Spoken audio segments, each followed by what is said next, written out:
Are you wondering what you might need to do to your home to make it sell faster and for more money? Stick around.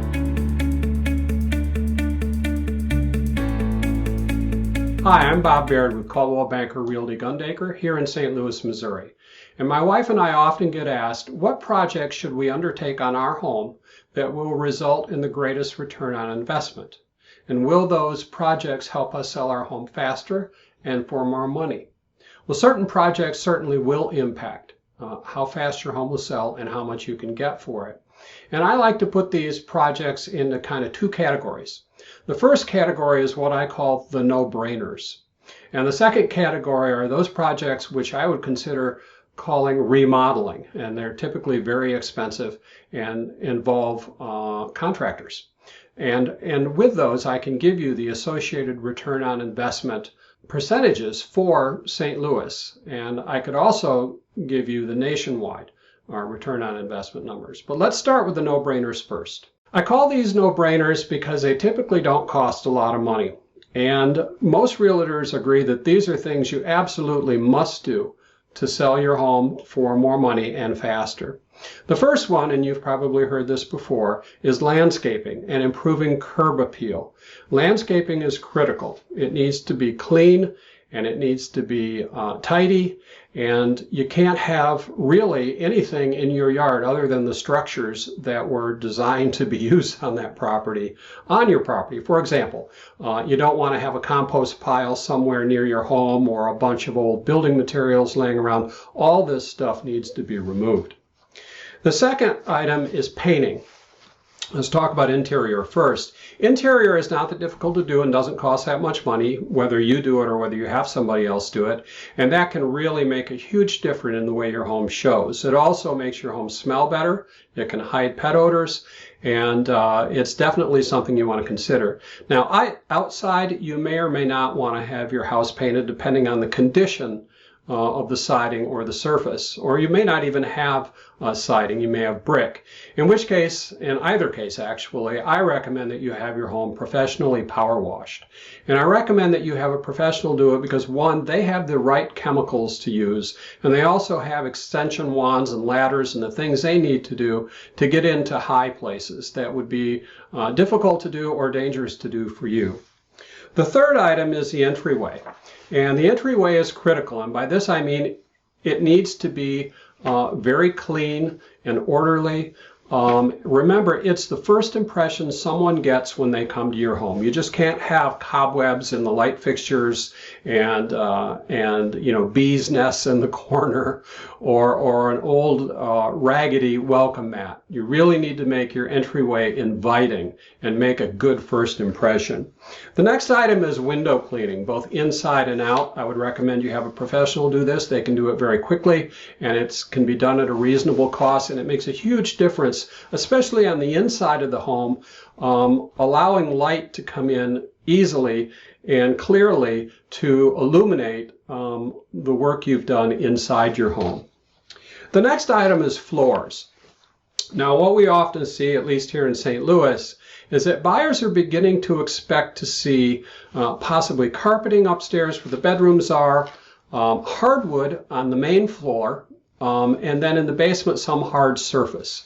And let me tell you why. Upstairs, of course, carpeting is easier to walk on and warmer, especially when you're going back and forth to the bathroom and the like, and that's kind of accepted. Although we're beginning to see a lot of homes where hardwood is being used upstairs as well. Now, on the main floor, carpeting is quickly being replaced with hardwood or laminate or luxury vinyl plank or LVP.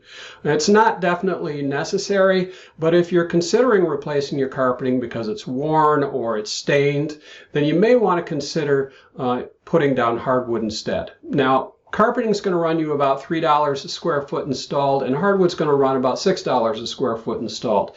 So that's twice the cost, but consider the amount of area that needs to be done, and you might find that the total cost is not that significant. Also, it will make a huge difference on the appeal your home has to those who come to see it. People love hardwood.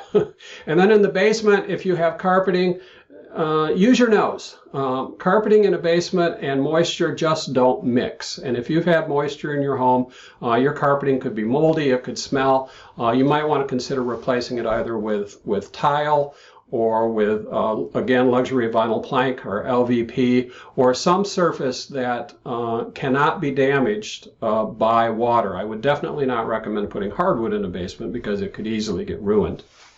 So let's shift our focus to decluttering. Decluttering is something all stagers recommend, and my wife recently did a video on staging, and I recommend you watch that. But in most cases, decluttering means moving about half to 2/3 of the items in your home out of your home. Now, if you have a place in the garage where you can neatly store everything, that might work.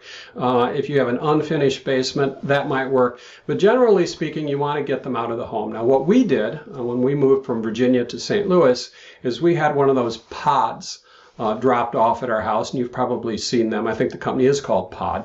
But in any way, what they did is they dropped it off. We decluttered our home. We started with the attic and moved all the way down every floor until we got rid of nearly everything that wasn't necessary.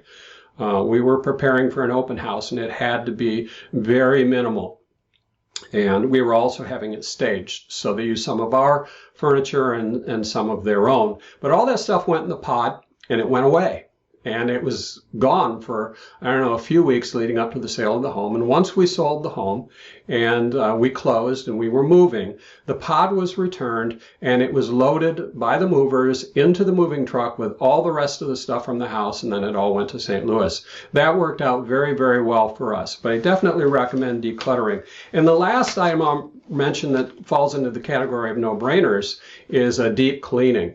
Before you have your showing scheduled or your open house or both, have professionals deep clean your home. They know what to do and they can make it really shine and smell good as well. And that's something we just don't do every day necessarily. So it's better to let them do it. It's a good investment of your money. Now, I want to talk about those items that fall into the category of major remodeling. And certainly the largest are bathrooms and kitchens, but we're also going to talk about a few others as well. And what I will say is that you're probably never going to get 100% return on any of your investments made in this area of major remodeling. Typically, your investment's going to return between 30 and 60%. But it very well may make your home sell faster and for more money.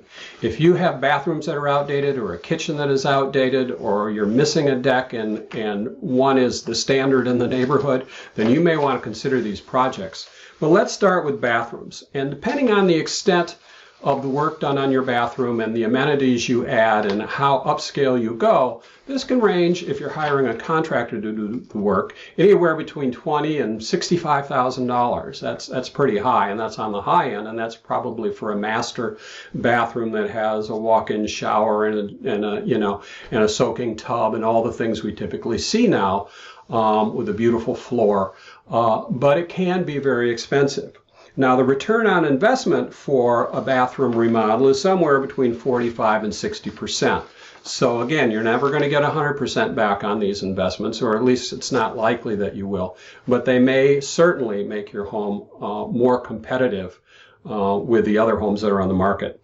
The next item I want to talk about is the kitchen. And as you can imagine, this is a huge project and a huge investment. And they can range anywhere from $25,000 on the low end to almost $150,000 on the high end. You really have to consider the value of your home and whether the investment makes sense. It is absolutely possible to overdo it. What we call over-improve. And you don't want to do that because you absolutely won't get your money back. So what you need to do is look at the other homes around you that are selling that have updated kitchens and look to see what the standard is. Are they using granite, or are they using composite, or what are they using for flooring? What appliances are they using? And you want to be maybe a little bit better than the others on the street, but you don't want to knock them out of the park because you'll just never get that money back. The next item is decks, and decks, as you probably know nowadays, fall into two categories, both wood decks and composite decks.